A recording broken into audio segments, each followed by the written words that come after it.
Radio Tilleul, la voix de la MJC de Saint-Thé. Salut tout le monde, c'est Anna Lali pour Radio Tilleul, la voix de la MJC de Saint-Thé. L'été, à Skip, c'est plutôt positif, le soleil, la plage, etc. Et cette année, c'est un peu particulier avec l'épidémie. Des choses ont été annulées. Alors, à Radio Tilleul, on a décidé de prendre le contre-pied avec la liste des 5 pires trucs de l'été. Numéro 5. Les modes de l'été. Ah, celles-ci, on les connaît bien. Vous savez, il y a des choses qui reviennent chaque fois, qui nous hantent un peu ou alors qui nous font pas mal marrer. C'est notamment le cas de le fameux assortiment Bermuda, short, bob, entièrement assorti. Souvent avec un petit motif, que ce soit floral ou floral. Je comprends pas cette mode pour les fleurs d'ailleurs.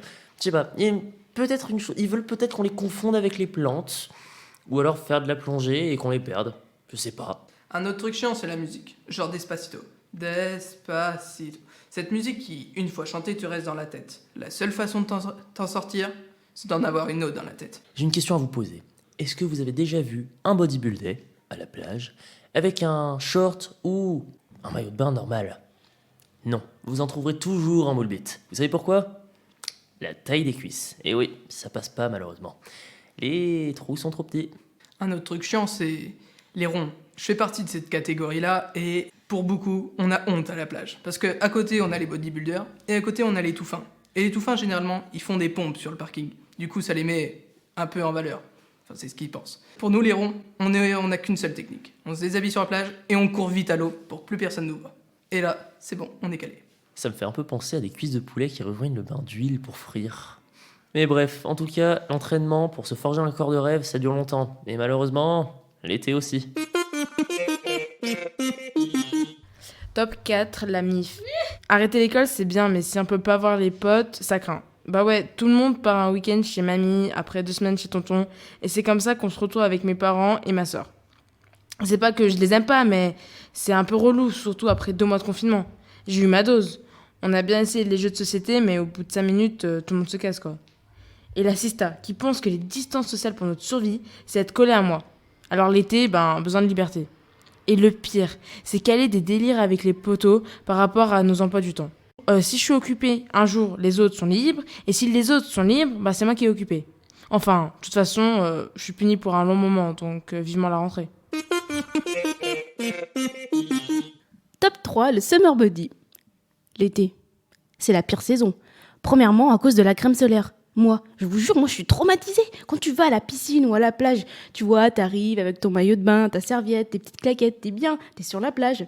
Et la première chose que t'as envie de faire, c'est courir, te jeter dans l'eau. C'est tout. Eh ben non, mon élan est interrompu par la crème solaire. Anna Lali, faut que tu mettes ta crème solaire. Du coup, je m'assois sur la serviette et je m'étale cette crème collante partout. Et les gens, faites un effort, créez-nous la crème solaire noire, parce que pour le moment, on ressemble plus à un bounty inversé qu'autre chose, noir dedans et blanc à l'extérieur.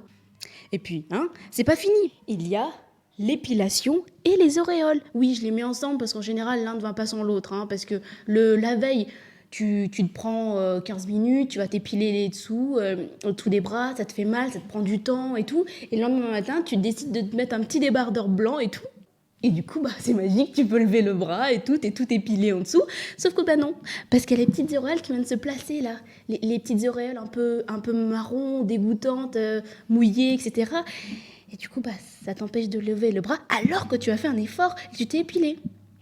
Voilà, non mais après, écoutez, j'ai réfléchi et finalement, l'été... Non mais l'été, c'est bien. Numéro 2, la chaleur, la canicule, la clavicule, comme qui dirait notre ami Franck Ribéry. Alors, j'ai une technique pour dormir la nuit, c'est de se mettre des glaçons vers les pieds, ou en tout cas, pas à même les pieds, mais dans un gant et ensuite sur les pieds, pour mieux dormir la nuit. Et aussi, la chaleur, le soleil, tu connais, nani nana, c'est assez difficile pour se trouver un coin d'ombre ou être posé dans un parc ou encore à Saint-Victor-sur-Loire quand on sait que la plage, il n'y a pas un seul arbre pour nous couvrir. Et d'ailleurs, oui, à la Saint-Victor, c'est encore plus galère parce que dans le bus, il fait très chaud. Pour ceux qui n'ont pas de voiture ou alors ceux qui sont adolescents, bref. Donc dans le bus, il fait très chaud, donc c'est très compliqué d'y aller parce que 20 minutes dans un bus sans clim, c'est dur. Et puis en plus, avec le coronavirus, il ne faut pas mettre la clim, du coup, c'est encore plus compliqué. Et aussi, j'ai une question, c'est l'hiver, pour avoir chaud, on s'habille. Du coup, comment est-ce qu'on fait l'été pour avoir froid? Parce que du coup, si on se déshabille, on aura quand même chaud au final, parce qu'on sera au soleil. Et enfin, les insectes. Oui, en été, il y a beaucoup d'insectes qui nous font bien yesh, comme par exemple les mouches qui sont déjà arrivées, ou encore les moustiques qui vont arriver petit à petit. Hein. J'ai pas encore été piqué par les moustiques. Et les abeilles, les frelons, les trucs comme ça. Mais moi, j'ai une question encore existentielle. À quoi ça sert? À part les abeilles qui font du miel, ça c'est super. Mais les mouches, à part gratter du caca. Les moustiques, à part nous piquer, et encore, c'est pas tous. Et les frelons, tout ce que vous voulez, là, les trucs qui finissent par on et qui nous piquent aussi. À quoi est-ce que ça sert? Top 1 des 5 pires trucs de l'été. Rester bloqué à Saint-Étienne.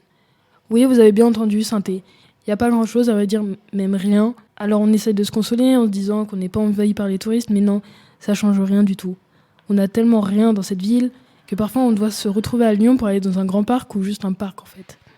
En été, on a envie de sortir, de se poser, pique-niquer dans un grand parc et tout, mais on peut pas, c'est compliqué à Saint-É. Ensuite, pour se baigner, c'est mort, c'est impossible. Saint-Victor, l'endroit qui ressemble le plus à une plage pour les Stéphanois, est juste envahi d'algues. Donc pareil, on peut pas, et on n'a pas vraiment d'autre plage à côté. On avait une rivière, mais elle est enterrée. Ensuite, on peut se balader nulle part, les rues sont vides. Il n'y a vraiment rien à voir, on n'a pas vraiment d'attraction ou de vraies activités à faire. Et puis, comme partout, il y a du harcèlement de rue, car forcément, c'est l'été, c'est la canicule, donc on s'habille plus légèrement, et j'ai l'impression que les gens n'ont toujours pas compris que c'était normal. Enfin, on peut toujours se dire que c'est la ville du design et qu'on aura plus de temps pour admirer les expos. Paye ton été.